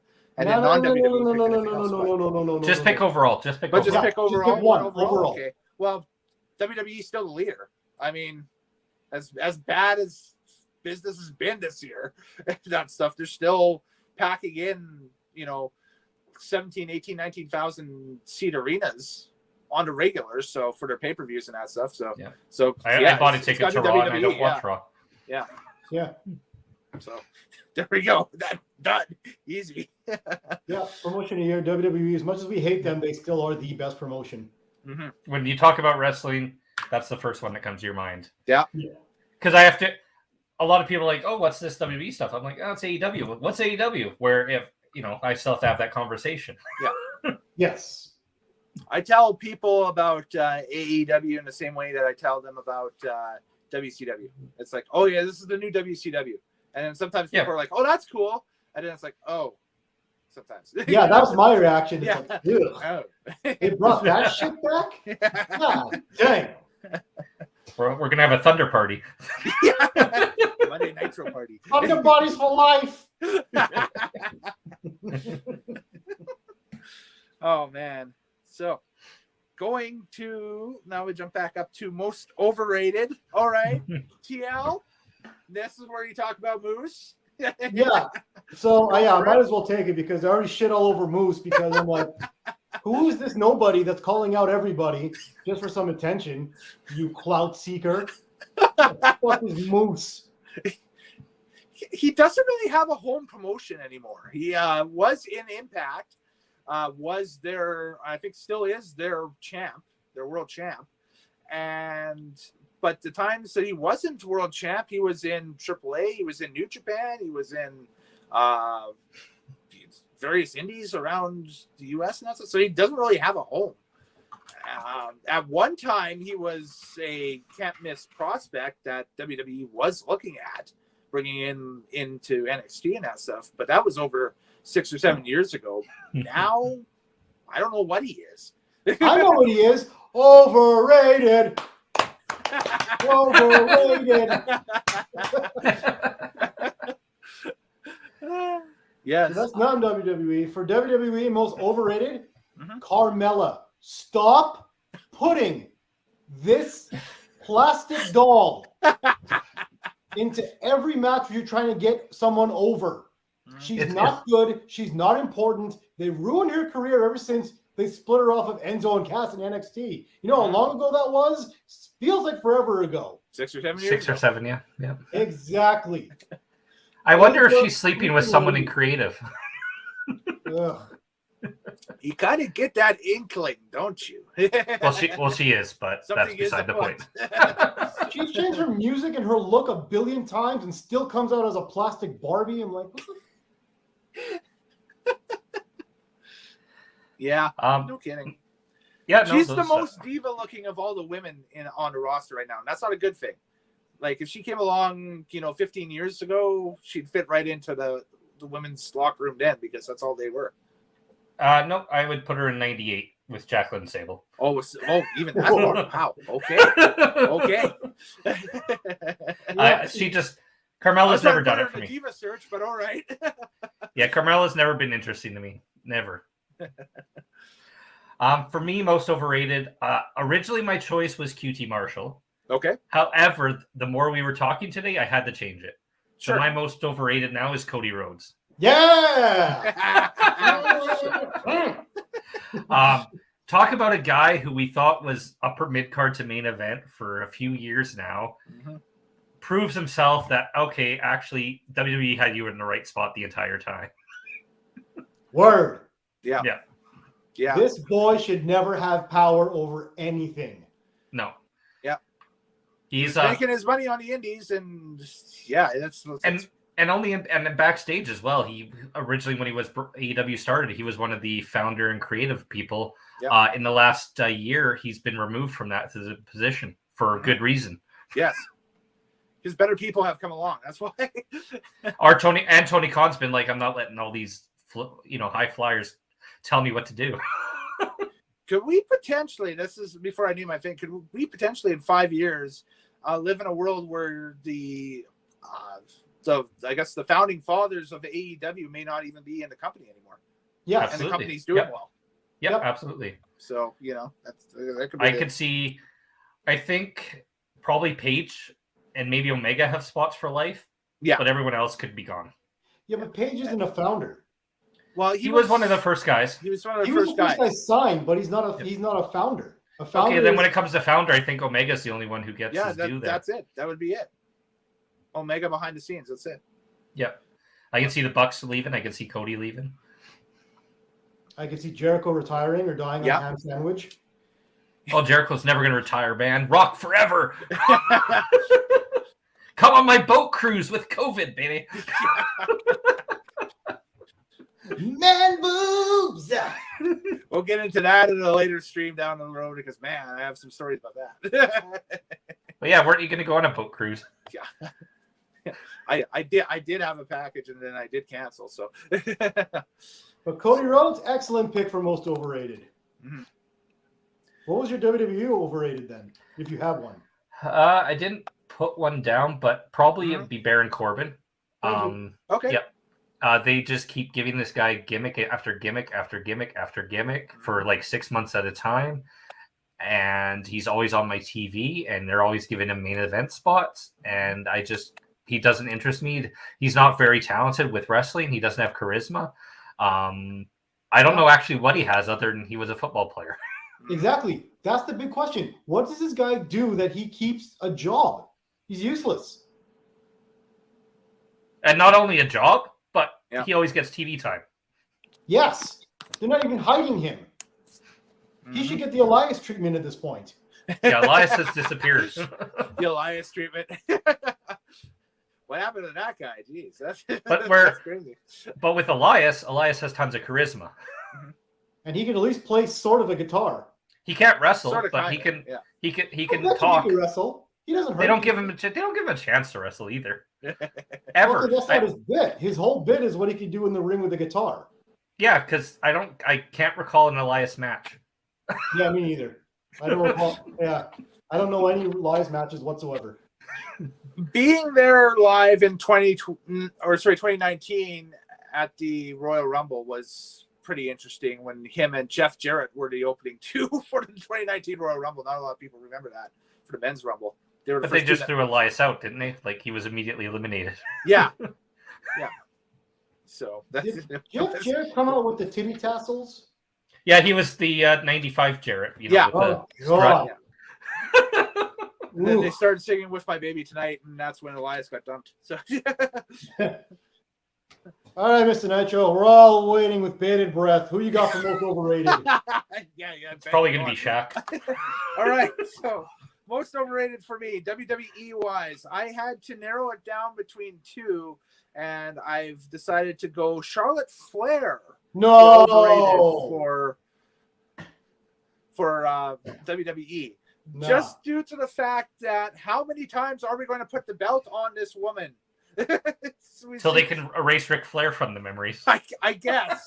Just, man, every week it seems like Charlotte loses belt. Wait 2 weeks. Charlotte regains belt. Wait 2 weeks. Charlotte loses belt. You know? And it's like, okay, you're supposed to be the most overrated. But she's supposed to be. That's the whole thing is that you're supposed to have the deepest, quote unquote, women's roster. They do. Out of anybody. Where would you put Charlotte though? Where would you put Charlotte? Like, do you want her to job out to like Nikki Ash? No, oh God. I want better creative across the board. No, I'd put her in like the touring, top talent, but can't win the big one type thing. Like all of a sudden she gets into title matches and for one reason or another, the title's she's become Tommy Dreamer. Yeah, basically, yeah. You're going to do that to Ric Flair's daughter? Are you kidding me? Built up to WrestleMania, and she eventually wins a title. It doesn't have to be the one that the Rumble winner would be in. It would be, Her position is not to fight from underneath. It's to keep other people down because she's the queen. That's the character. Damn Is tired it, of it. remember Triple H in the 02, 03, 04? It's similar to that character. Except Yeah, I got Except tired Charlotte of that can wrestle. after a while too. except Charlotte's more entertaining and can Why they call wrestle. it the Reign of Terror. But Yeah. anyway. And Charlotte, I don't think is going to be long-term WWE. I think she's going to head to AEW as soon as her contract expires. Yeah, to be I'm getting that vibe too. Yeah. Is that she's nearing the end of her run as well. That's it. And then So- she'll be feuding with Britt Baker and winning that title, and then she'll still be overrated somehow. So Then you're gonna be like, I love Charlotte Flair. She's the greatest. Back under her boot heel you go. would you believe that Britt Baker's a dentist, like a legit dentist? And Fun Charlotte would facts. be like, did you know that I'm legit the queen? This is the slow turn. Oh man. So no, nobody agrees with this one, but go ahead. Yeah. So for non-WWE, I went off the board with my choice here a little bit, just because we haven't talked a lot about New Japan over the past hour and a half or so. Will Ospreay as IWGP champ did nothing for me, to the point where it was like, oh, I forgot that he's actually IWGP champ. That's because he got hurt. yeah. Well, that typically would do something for you, but boom. But, no Nah, real you're buzz wrong. around the Wrestle Kingdom main event either with him and Okada. Well, like I thought today that after Okada beat Shingo on night one, I thought for sure that the internet would buzz, hey, we're going to get finally Okada and Ospreay, right? You could hear a pin drop. There's nothing on Twitter about this thing. That's because nobody talks about New Japan anymore. Oh, I know. Worse. Still, a Exactly. matchup like that should get some buzz. But New Japan had the fall off. It wasn't Osprey, it wasn't Okada, it was New Japan. Yeah, New Japan's hot run was 2018, 2017, 2019. AEW came around and people are like, oh, I can watch decent wrestling on my time zone again. yeah. Well, even 15-16, when they had AJ Styles and Nakamura Yep. as the That was main better. event. Yeah. And then they Yeah, New Japan's been like their roster is Their storylines are Yeah. Like after their five guys kind of went out of favor. I don't know what the deal was. Mm-hmm. Their company's gone. So like Okada, Omega, Styles, Shinsuke, Tanahashi. Yeah. So once these guys kind of fade out of the picture a little bit, what do you got? Naito and Osprey and evil. singles. Well, and they're talking about Naito potentially hanging it up within the next couple of years too now at this point, because I think it sounds like his injuries are starting to catch up with him a little bit. But And why not? You have nothing left to prove, and yeah, you already said you're not going to go to North America, so I mean Jay White still there. But- Ooh, yeah, that's my thoughts. not exactly. Jay White. I remember when they tried to give Jay White Kenny Omega's boots. Like, here you go. You're the new white guy. Hell, I remember when they were trying to get Jay White over as IWGP champion, and the New York crowd at MSG was not having any of it. Like, That's we all 'cause knew Jay that Okada was walking out with the belt. It was just a matter of, okay, is this thing going an hour, or are we going 20 minutes, or what's going on here? You know? So I think your overrated should actually just be New Japan Pro Wrestling. Yeah. Okay, I can amend that. I Yeah. can feel that. Sure, I can amend it. That's fine. I Agreeable don't know, you Nitro were is wrong in still both agreeable, categories. I'm just saying. so. Interesting. All right. But that's what we were waiting for. We knew it was going to be good. Yeah. Best flying wrestler. Yeah. Anybody have anything down for best flying wrestler first before we? I Oh. just threw Fenix on there. Or Ray Phoenix? Okay. Yeah. I got Rick- Ricochet on from Yeah. the WWE side because that was like the only guy I could think of that still is on the main roster that does high spots. So Why don't I make a rule here? Could we get rid of some of these like categories like best brawler, best technical stuff? Yeah. Well, here's the funny thing. For the Bryan Danielson Award for best. Oh, I gave it to wrestler, Daniel Bryan. I have Daniel Bryan on the WWE side. I have Bryan Danielson on the AEW side. Yep. So it went to the same guy. So we What a guy. definitely. Main That's events funny. WrestleMania and comes to AEW and becomes a main event. Yeah, there we go. He had a huge year, massive year. Yeah. Yeah. Roman Reigns just had that much of a bigger year. That's all. And that's for me why he got best brawler. So, yeah, John Moxley got Roman best brawler down for best me. Brawler too. Yeah. I got Moxley for best brawler, but yeah, I can understand your choice. I have both choices here. I have Reigns on the WWE side for best brawler and Moxley for non-WWE for best brawler. So there we go. And I put. All right. So do we just want to jump on to most charismatic? Hold up. Let me just throw out my things real quick. Yeah. Okay. Okay. Best flying, Ricochet, and Pac. Okay. Brawler, Roman Reigns, Eddie Kingston. Okay. Yep. Technical, AJ Styles, Daniel Bryan. Okay. Like I said, for Daniel Bryan, I just put down Daniel Bryan and Bryan Danielson. So. They're two different guys, though. Yeah. It's like shorter. Foley, I don't come care. Hey, Mick Foley jumped into the 98 Rumble with Cactus Jack, Dude Love, and Mankind. So. Yeah. It's all good. So there's another thing I should have talked about for promotional tactic. When AEW announced they're signing a big wrestler, and it turned out to be Christian Cage. Oh man! Wow. Yeah. We got a huge signing. It's Christian. Yeah, that Joker spot for that Casino Battle Royale is fast becoming a joke, isn't it? I don't know, man. Them bringing in Shaq was still some bullshit. I liked it. So we got charisma. I think. I mean, my choice is MJF. Okay.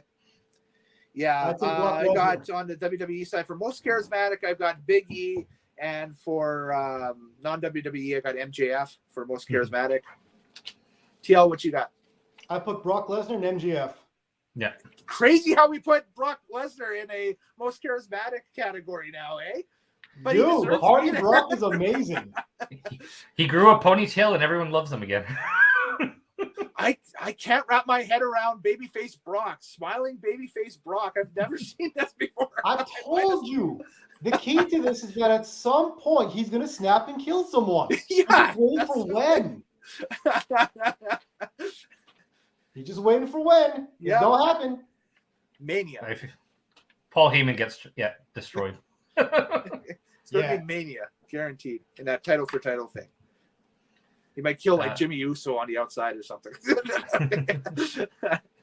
All right. Best on interviews for this year. My same two choices for most charismatic. I got Big E for WWE and MJF for non-WWE. I just put MJF. Yeah. Okay. Are we on what? Best interviews? Best on interviews. Best interviews, yeah. WWE, Paul Heyman. AEW, CM Punk. Ooh, wow. Okay. Yeah. Yeah, no, I agree. Yeah, that's fine. That's fair, yeah. Those are good choices too. Most improved. WWE Big E, once again. And Dante Martin for non-WWE. AEW. For me, I put Wardlow for AEW. Okay, yeah. I think he's, his wrestling has improved a lot. They're pushing him for the MJF feud very soon. And he's going to start to be a powerhouse babyface, I think, very soon. Yeah. Exactly. Most improved WWE, Bianca Belair. Yes. Most improved AEW, Rusev. Yeah. Well, you can't get any worse than video game Rusev. Yeah. That's what I mean. That's what I mean. He came a long way to be that TNT champion. Yep. Yeah. And he should have held it. Sammy Guevara should not be holding that belt right now. Yeah, just make him a god tier wrestler and nobody can beat him. Yeah. Yeah. Yeah. Exactly. For sure. Tag team of the year. WWE, the Usos. Hands down. Talked about the bloodline earlier. Talked about that whole deal, how that's, basically one of the real redeemable things right now in WWE is watching the bloodline storyline. So yeah. But bro, we got scooters. Why didn't you pick us? No. Worst tag team of the year. RK Bro. Even with my scooter, man. Yeah. And when I throw off my slippers and the birds come out, dude.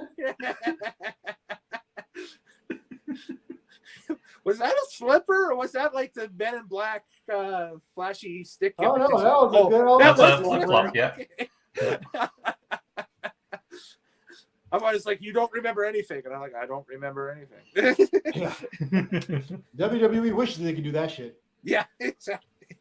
Non-WWE. I had down a choice for this, but I'm going to abstain from that one because I think the Usos way overpowered my choice for that. So Nice. Yeah. Keep it Uso. Yeah, Usos. I had Lucha Bros from AEW as the best tag team this year. But yeah, Usos absolutely WWE. They're upper mid card level, hanging out with Roman Reigns in this whole stable. So and they both also had decent singles pushes this year. Yes. Yep. They proved that they could do it. Yep. Unanimous. I put it down as the Bloodline only because part of the year they were missing one of the Usos and it was Roman and the other one tagging. Yeah. So I have it as tag team of the year was the Bloodline. Sure. But yeah, Usos. Yeah. They're Which far would be above very everything interesting. else. Yeah, it'd be very interesting if they would have won the tag titles during that and that stuff. If they would have defended it under Freebird rules or New Day rules, you know. Oh, that would have been such a power move for Roman just to like toss the belt to the other Uso. Yeah. Just be like, here, hold this. Yeah, you lose it, I'm gonna beat you up. Yeah. Or say hypothetically, there's a match on SmackDown between New Day and Bloodline with Roman and Jimmy or whatever, and then all of a sudden they come down and you have Woods and Kofi on one side, and they think they got the match, and then all of a sudden Roman tosses it to Jay and say, no, it's going to be the Usos versus the I don't want to wrestle today, right? So yeah, I don't want to wrestle today. Here you go. Yeah, I don't feel like it. Boom. Yeah, that'd be good. That's good stuff. Feud of the year. We're down to our final 4 categories here. So feud of the year, WWE. I have basically, again, anything involving the Bloodline was probably going to be feud of the year in my opinion, with maybe the outlier being Sasha, Bianca, and the WrestleMania build. But I got down Roman and Cena from SummerSlam as their feud of the year. I thought that they brought in Cena, they used him perfectly, and as the part-timer now and stuff, and as the celebrity coming in, to get some buzz and whatever. And this was one cross-promotion thing that did work with them, was bringing John Cena in, because John Cena still knows how to work the WWE style and everything. And Roman really shone in the heel role. And I thought, hey, it built Roman up, which is great. That's what you wanted to do. Awesome stuff. And non-WWE, of course, AEW, Kenny Omega, Hangman Adam Page over the AEW title. Yeah. Love it. I put in, Omega Hangman Page again for the title of AEW Feud of the Year. I don't think AEW had any spectacular feuds, though, so I'll put an asterisk on that. I'm just like, it's the best feud that they did. Yeah. But it's not the best feud that I've seen. For me, I think it was the Bloodline versus Edge feud. I love that feud. Hey. As my favorite feud on the WB side. Nice. For non-WWE, I have Punk and MJF. Ooh. Still going. Still ongoing, yes. Yeah. And I like it. For WWE, I put Adam Cole versus Kyle O'Reilly. Hey. Yeah. The destruction of the Undisputed Era. Yeah. I like that. That was kind of cool. It's the feud that will never end. They'll fight forever. It's going to pop off at AEW sometime this year. Yeah, well, they've already had Ring of Honor. They've already had New Japan. Now they have WWE, and then they'll have AEW feud. So. They've teased it, so. There we go. Best box office draw for wrestling. For WWE, I have Roman Reigns. And for non-WWE, I have the man who was the belt collector for the majority of the year as Impact and AAA and AEW World Champion Kenny Omega as my best draw. Yes, he was drawing to empty houses because he's the empty arena draw because of pandemic, but he was also selling pay-per-views, so that's my defense. Boom. No, he wasn't. He was. No, he wasn't. He was. Okay. Impact's pay-per-view numbers actually went up. Who cares? As sad as that might sound, it went up. So. Okay. So WWE draw, I think the best WWE draw has been Becky Lynch. Okay. People bought SummerSlam just to see Becky Lynch, even though they didn't do the right storyline with it. Definitely not the right she's storyline. She's still the best box office draw there for now. For AEW, Omega is the best empty arena draw. He can bring nobody to the arena. So CM Punk gets my best draw for AEW. Right. The reason why everyone bought All In this year is because of Punk, because he was going to make his return after 7 years. Yeah. Yep. Agreed. He got it. That's my only dither would be is that Omega was with the company since the beginning of the year, and Punk came in like in the fall. So, but it doesn't matter how long, as you knock it out of the park. Dude, Omega was on 2 shows at once and still didn't get over on either. Okay? Good point. That's a good point. So box office, my ass. It was CM Punk hands down. He brought in the viewers, he brought in the interest, he brought in the houses. So that's CM Punk hands down. WWE side, I'm still saying Brock Lesnar. Yep. Yeah, I had to scratch out Lesnar and I put Reigns in over top of Lesnar actually because I'm so used to writing Lesnar down in that spot. Well, I mean, Reigns will always be the consistent that'll be there for you to watch the show. Yeah. But if you want to see something interesting that goes on, it'll be Lesnar. And even if you miss it, you're going to go back on the internet and watch it again. He has a dimension he hasn't had over his career now at this point in his career. Like it's the unpredictability factor, which is great. Yeah. So, yeah. Cool. Yeah, there we go. Kenny Omega sometimes this year what made me want to change my television station just because of how obnoxious him and the elite was. Thank 69 you. me, Don. 69 me. Don't get me started on that space. Don't get me started on that Space Jam promo they did. Oh God! When they all wore basketball shorts. Yeah. Yo, I forgot about that. Oh, the Space Jam thing. Yeah. Yeah. Oh, good Lord. That definitely wasn't the Sans cosplay from the early days of AEW back in 2019, which everybody went goo goo gaga for. But they cosplayed a terrible sequel to a terrible franchise. Yeah. That's what I heard. Space Jam wasn't really good. I never watched it. I couldn't make it through it. I got halfway through it. You turned it off, yeah. I watched it as a kid. It was fun. I watched the new one, and it was awful. Yes. Okay, fair enough. Most outstanding wrestler of the year, WWE, Roman Reigns again, and non-WWE going to New Japan for this one. I was really impressed with his G1 and just the build through Wrestle Kingdom and his night 1 match at Wrestle Kingdom with Shingo Takagi this year was great. Kazuchika Okada is my pick for most outstanding wrestler outside of WWE still. For me, I'm going with Bryan Danielson. Okay. He's still every match he's had so far in AEW has been, I would say, a 3.5 or better. Yep. He's just been a fantastic performance. I did have Omega scratched out, but again, Omega annoyed me a lot this year. Sorry to say. I was, I hope he comes back with a different character and kind of get the Elite just kind of crumbles. I don't want to see the Elite anymore. I've seen it for way too long. What, 5 years now? Yeah. It was annoying then, and it's useless now. For me, most outstanding wrestler, Daniel Bryanson. Brian. He had great matches in both companies in 2021. Yep. Yes. You could give him the double award, yes, if you wanted to. As for WWE, I give it an Edge. Yeah. Because as just straight out, like in the ring wrestling, all of his matches are solid. Yep. And they have that old school vibe to it where it builds and builds until by the end of it, you're like, what the hell? Like some real. He's an old school guy now. Watching him now, it kind of is like, watching.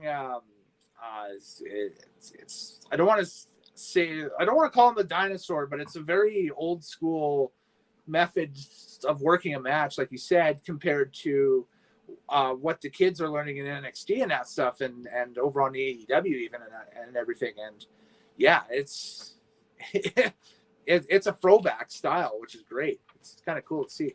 It kind of reminds me of watching hockey, and if you watch a goalie that still learns the stand-up style compared to the butterfly a little bit.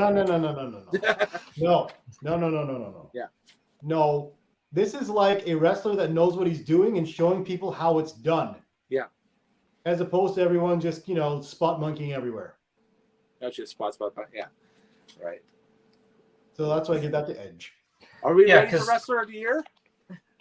Sure. I was going to talk more about Spot Monkey, but we can move on. No, Spot Monkey. That's my criticism with Omega matches, because he takes 27 finishers and still gets up. Not only does that make the finisher look weak, but then the next time he uses a finisher or gets a finish on a guy and he gets pinned 1, 2, 3, was he sick that day? Yeah. No, that's why he has a shoulder injury. It was from kicking out all the time. Threw his shoulder out on a kick out? Yeah. That's almost as bad as Randy Orton injuring himself when he taunted. Yeah. Yeah. Exactly. So. All right. Wrestler of the Year. This is the big one. This is our pick for the Lufez Ric Flair Award for Wrestler of the Year. WWE side, my nomination will go again to Roman Reigns, the workhorse, the head of the table, definitely proved as such this year. But Brock's on his heels for sure for 2022. Definitely. Brock is definitely on his heels, which is kind of cool now. And SmackDown's in safe hands. I hate like heck to see what happens to the SmackDown ratings and that stuff if they have the inkling of putting Roman and the Bloodline on Raw exclusively. I don't think it'll ever happen, but Fox won't let that happen. Fox won't. That would be terrible. And non-WWE Kenny Omega.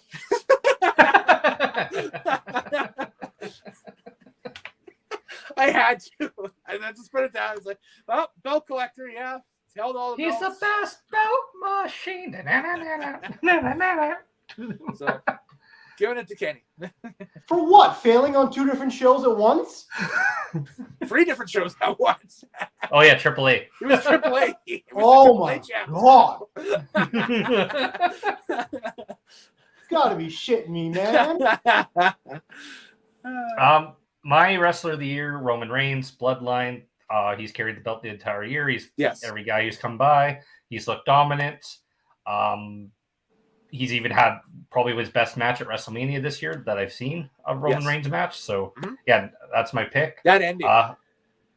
Yeah, the ending was great. AEW was not Kenny Omega. Smart man. It was Britt Baker. I thought she was the best wrestler of the year. Oh, wow. That's off the board? Woo! It is off the board, but if you look at it, she's turned her career around. She came in, she wasn't very popular. She made the heel character, got to the point where she's comparable to any WWE top women's wrestler now. Yeah. Okay. She's carried the women's division. There's nobody in that division who's even close to her level. Okay. Respectable.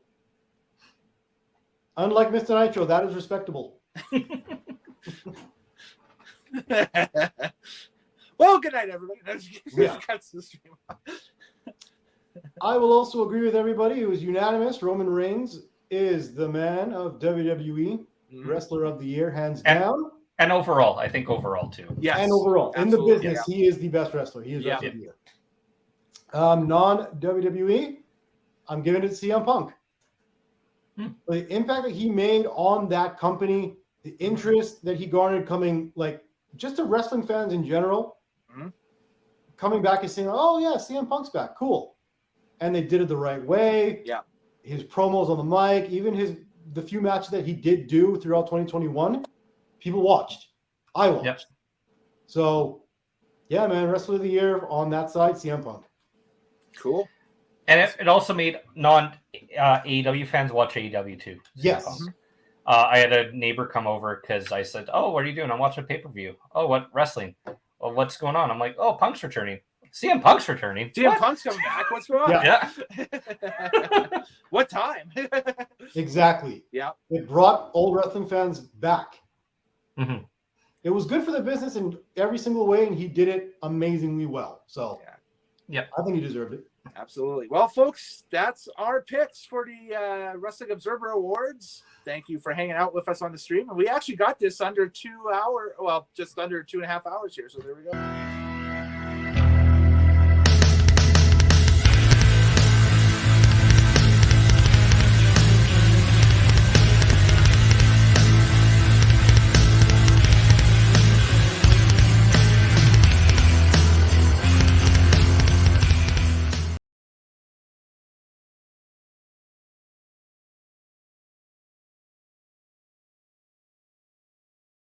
You know what's hilarious? Yeah. Now that you mention that, I wish I could show you my screen here. Mm-hmm. My pick for best book that we didn't go through, I jokingly put Renee Paquette's cookbook.